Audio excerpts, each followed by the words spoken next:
जिंदगी में मतलब ढूंढना, ये एक ऐसी खोज है जिस पर शायद हर इंसान कभी न कभी निकलता है। हम यहाँ क्यों हैं, हमारी जिंदगी का मकसद क्या है। आज हम एक ऐसी किताब के आइडियाज को खंगालने वाले हैं जो मनोविज्ञान और अध्यात्म को मिलाकर इसी तलाश का जवाब देने की कोशिश करती है। तो आज की हमारी चर्चा का विषय है विक्टर फ्रैंकल की किताब the doctor and the soul. और हम सीधे किताब पर नहीं बल्कि एक बहुत ही गहरी समीक्षा पर बात करेंगे जो इस किताब के सबसे जरूरी आइडियाज हमारे सामने रखती है। हमारा मिशन ये समझना है कि फ्रैंकल की लोगोथेरेपी आखिर है क्या, और ये कैसे बताती है कि जिंदगी का असली मकसद और मतलब ही शायद हमारे मन का असली इलाज है। तो चलिए इस सोच में गहरी डुबकी लगाते हैं। बिल्कुल, और ये समझना बहुत जरूरी है कि फ्रैंकल का ये नजरिया कितना अलग था। आज भी जब हम डिप्रेशन या एंजाइटी की बात करते हैं तो अक्सर उसे दिमागी केमिकल का खेल माना जाता है। हाँ, केमिकल लोचा जिसे कहते हैं। बिल्कुल, लेकिन फ्रैंकल उस सोच को चुनौती देते हैं। वो कहते हैं कि कई बार हमारी बेचैनी की जड़ केमिकल नहीं बल्कि एक तरह का रूहानी खालीपन होता है, एक अस्तित्व का संकट। हाँ, जिसे वो अस्तित्व का संकट या एग्जिस्टेंशियल क्राइसिस कहती हैं। ये सोचना कि हमारी मानसिक तकलीफों का ताल्लुक जिंदगी के मतलब से हो सकता है, यही बात उनके काम को पारंपरिक मनोविज्ञान से कहीं ज्यादा गहरा बना देती है। ये तो शुरुआत ही बहुत दिलचस्प है। मतलब ये सिर्फ दिमाग का नहीं, रूह का भी मामला है। तो चलिए किताब के मूल विचार से शुरू करते हैं। जैसा कि हमारी स्रोत समीक्षा बताती है, ये किताब मनोविज्ञान और आध्यात्मिकता का एक बड़ा मजबूत मेल है। फ्रैंकल का सबसे बड़ा तर्क यही है कि इंसान सिर्फ शरीर और मन का जोड़ नहीं है, बल्कि वो एक आध्यात्मिक प्राणी भी है। और शायद हम अपनी जिंदगी में इस तीसरे हिस्से को अक्सर अनदेखा कर देते हैं। आपने बिल्कुल सही पकड़ा। यही उनकी थियोरी की नींव है। उस दौर में सोचिए जब फ्रॉइड मन की दबी हुई इच्छाओं की बात कर रहे थे और दूसरे साइकोलॉजिस्ट इंसान को एक मशीन की तरह देख रहे थे, तब फ्रैंकल कह रहे थे कि नहीं, इंसान की सबसे बड़ी ताकत उसकी रूह में है, उसकी अपने जीवन को अर्थ देने की क्षमता में है। अच्छा। उनका कहना था कि असली और टिकाऊ इलाज सिर्फ दवाइयों या पुरानी बातों को कुरेदने से नहीं आता। वो तब आता है जब एक इंसान को जीने की कोई वजह मिल जाती है।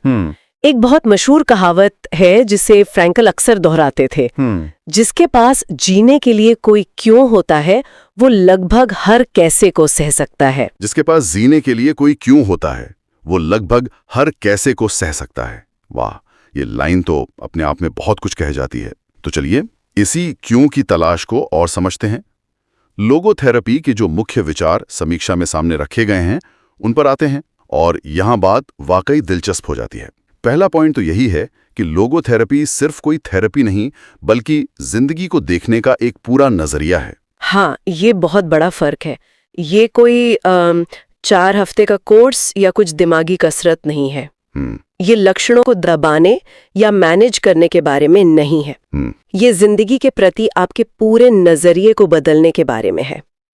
लोगोथेरेपी का लक्ष्य है इंसान को उसके जीवन के उस खास मकसद को खोजने में मदद करना जो सिर्फ उसी के लिए बना है। फ्रैंकल का मानना था कि हर इंसान की जिंदगी का एक अनोखा मकसद होता है जिसे कोई दूसरा पूरा नहीं कर सकता, और उसे खोजना ही जिंदगी का सबसे बड़ा काम है। ठीक है। और दूसरा विचार जो आपने शुरू में भी जिसका जिक्र किया था कि मानसिक परेशानियां सिर्फ केमिकल लोचा नहीं बल्कि जिंदगी में मतलब की कमी का नतीजा भी हो सकती हैं। ये तो आज के दौर में बहुत ज्यादा महसूस होता है। लेकिन अगर कोई इस खालीपन को महसूस कर रहा है तो फ्रैंकल के मुताबिक पहला कदम क्या है? फ्रैंकल इस खालीपन को अस्तित्ववादी निर्वात या एग्जिस्टेंशियल वैक्यूम कहती थी, और ये आज के समाज पर बिल्कुल सटीक बैठता है। सोचिए, हम सोशल मीडिया पर घंटों बिताते हैं, बिना सोचे समझे शॉपिंग करते हैं, वीकेंड पर सिर्फ पार्टी करते हैं। हाँ, फ्रैंकल के अनुसार ये अक्सर उस अंदरूनी खालीपन को भरने की एक नाकाम कोशिश होती है। जब अंदर से मकसद की कमी होती है तो हम बाहरी चीजों से, शोर शराबे से उस खालीपन को भरने की कोशिश करते हैं। उनके मुताबिक बहुत सारा डिप्रेशन, नशा और आक्रामकता इसी खालीपन की देन है। मतलब इंसान के पास जीने के लिए सब कुछ है, पैसा, आराम, सुरक्षा, लेकिन जीने के लिए कोई क्यों नहीं है। यहीं पर शायद तीसरा विचार काम आता है जो समीक्षा में बताया गया है, अर्थ और जिम्मेदारी से आंतरिक उपचार, इसका क्या मतलब हुआ? यहाँ जिम्मेदारी शब्द सबसे जरूरी है फ्रैंकल के लिए मतलब खोजना कोई आराम कुर्सी पर बैठकर सोचने वाली चीज नहीं है। ये एक एक्टिव प्रोसेस है। अच्छा। जब आप अपने जीवन का मकसद ढूंढ लेते हैं, मान लीजिए आपका मकसद है अच्छा संगीत बनाना या अपने बच्चों की अच्छी परवरिश करना या समाज की किसी समस्या को सुलझाना, तो फिर उस मकसद के प्रति आपकी एक जिम्मेदारी बनती है। जब आप उस जिम्मेदारी को उठाते हैं और उसके लिए काम करना शुरू करते हैं, तो आप अपनी कहानी के शिकार नहीं रहते, आप उसके लेखक बन जाते हैं। बिल्कुल, आप उसके लेखक बन जाते हैं। तो इसका मतलब ये हुआ कि सिर्फ ये सोचना काफी नहीं कि मेरा मकसद दूसरों की मदद करना है। जब तक आप असल में किसी की मदद करने के लिए कोई कदम नहीं उठाते, वो मकसद अधूरा है। जिम्मेदारी उस सोच को एक्शन में बदलने का नाम है। बिल्कुल, यही असली हीलिंग है। आप बाहरी परिस्थितियों को दोष देना बंद कर देते हैं और अपने अंदर ताकत का एक नया सोर्स खोज लेते हैं। आप ये महसूस करते हैं कि आपकी जिंदगी आपके काबू में है, क्योंकि आपका नजरिया आपके काबू में है, और यही एहसास आपको किसी भी मुश्किल से लड़ने की ताकत देता है। और ये हमें चौथे और शायद सबसे शक्तिशाली विचार पर लाता है, पीड़ा को विकास में बदलना। ये सुनने में तो बहुत अच्छा लगता है, लेकिन क्या ये एक तरह से पीड़ा को ग्लोरीफाई करना नहीं है? क्या हम ये कहने का जोखिम नहीं उठा रहे हैं कि लोगों को बेहतर बनने के लिए दुख झेलना ही पड़ेगा? ये बहुत अच्छा सवाल है और बहुत जरूरी भी है। फ्रैंकल का मकसद पीड़ा को बढ़ावा देना बिल्कुल नहीं था। उनका कहना था कि अगर पीड़ा से बचा जा सकता है तो जरूर बचना चाहिए, लेकिन जीवन में कुछ पीड़ाएं ऐसी होती हैं जिनसे बचा नहीं जा सकता। जैसे किसी अपने को खोना? हाँ, या कोई गंभीर बीमारी या कोई ऐसी नाइंसाफी जिसका आप शिकार हुए हो। फ्रैंकलिन, जिन्होंने खुद नाजी कॉन्सेंट्रेशन कैंप की भयानक यातनाएं झेली थी, वो कहते हैं कि ऐसी स्थिति में जब आप हालात नहीं बदल सकते, तब भी आपके पास एक आजादी होती है।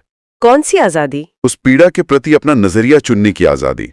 क्या आप इसे किसी उदाहरण से समझा सकती हैं? जरूर। फ्रैंकल ने कैंप में देखा था कि जिन लोगों के पास जीने की कोई वजह थी, कोई मकसद था, चाहे वो अपने परिवार से दोबारा मिलना हो या अपनी कोई अधूरी किताब पूरी करनी हो, वे उन अमानवीय परिस्थितियों में भी ज्यादा हिम्मत दिखाते थे। अच्छा, उन्होंने अपनी उस भयानक पीड़ा को एक मकसद दे दिया था। उन्होंने उसे अपनी परीक्षा माना। ये कुछ ऐसा है कि मान लीजिए नौकरी खो देना एक पीड़ा है। आप इसे एक हार मानकर बैठ सकते हैं या इसे एक मौका समझ सकते हैं उस करियर को अपनाने का जिसके बारे में आप हमेशा सोचते थे। सही बात है। फ्रैंकल यही कह रहे हैं, हालात नहीं बल्कि आपका नजरिया उस पीड़ा को अर्थ देता है। आप चुन सकते हैं कि वो पीड़ा आपको तोड़ेगी या आपको और मजबूत बनाएगी। वाह, ये तो सच में बहुत गहरा है। मतलब आप अपनी सबसे बड़ी त्रासदी को अपनी सबसे बड़ी ताकत में बदल सकते हैं। तो अब ये समझते हैं कि ये किताब आखिर है किसके लिए।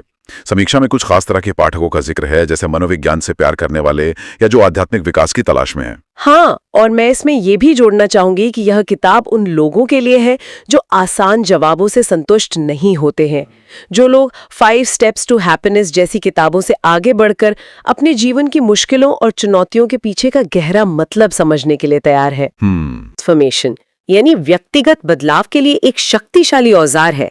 जो लोग वाकई अपनी जिंदगी की गहराइयों में उतरना चाहते हैं, उन्हें ये बहुत पसंद आएगी।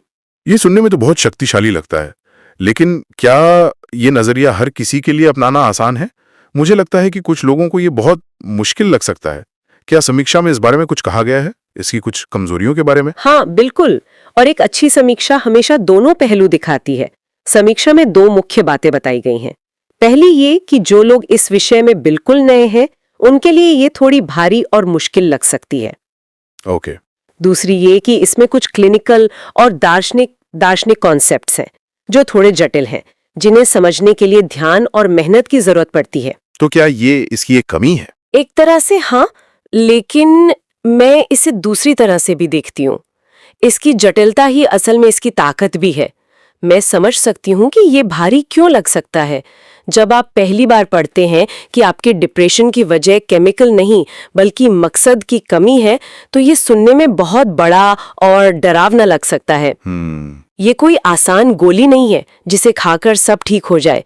फ्रैंकल आसान जवाब नहीं देते, क्योंकि जीवन के सबसे बड़े सवालों के जवाब आसान होते भी नहीं है। सही बात है। ये किताब एक हल्का फुल्का स्नैक नहीं है, ये एक पूरा पौष्टिक भोजन है जिसे पचाने में समय लगता है।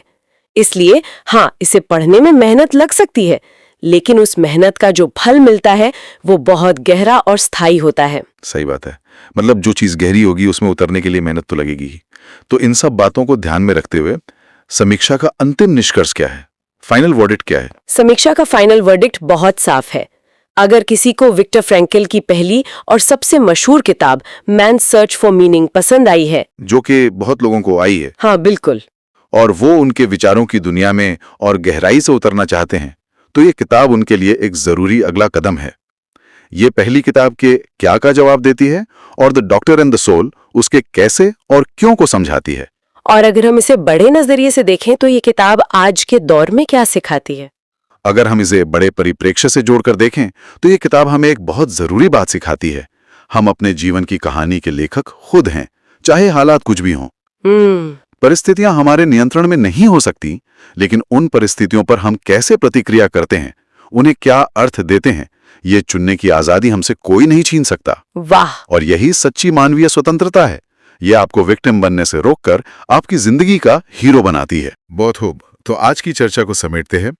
हमने विक्टर फ्रैंकल की किताब the doctor and the soul पर आधारित एक समीक्षा को खंगाला। हमने लोगोथेरेपी के मूल सिद्धांतों को समझा, ये कैसे मनोविज्ञान और आध्यात्म का एक संगम है। बिल्कुल। हमने एग्जिस्टेंशियल वैक्यूम यानी जिंदगी के खालीपन के बारे में बात की और ये भी जाना कि जिम्मेदारी लेकर और पीड़ा में भी अर्थ खोजकर हम कैसे उस खालीपन को भर सकते हैं। और सबसे जरूरी बात, हमने मानवीय स्वतंत्रता के सबसे गहरे रूप को समझा, अपना नजरिया चुनने की आजादी। और जैसा कि हम हमेशा करते हैं, इस चर्चा को एक विचारोत्तेजक सवाल के साथ खत्म करते हैं जो श्रोता अपने साथ ले जा सकें। यहाँ एक दिलचस्प सवाल उठता है। जैसा कि फ्रैंकल की सोच बताती है कि पीड़ा को विकास में बदला जा सकता है, तो क्या इसका मतलब ये है कि एक सार्थक जीवन जीने के लिए पीड़ा का अनुभव करना एक जरूरी हिस्सा है? और अगर ऐसा है तो हम अपने रोजमर्रा के जीवन की छोटी बड़ी चुनौतियों को, चाहे वो ऑफिस का तनाव हो, किसी रिश्ते की मुश्किल हो या अपनी किसी नाकामी से मिली निराशा हो, उसे किस नए नजरिए से देख सकते हैं? शायद हर चुनौती में एक मौका छिपा है अपने मकसद को और गहराई से खोजने और जीने का।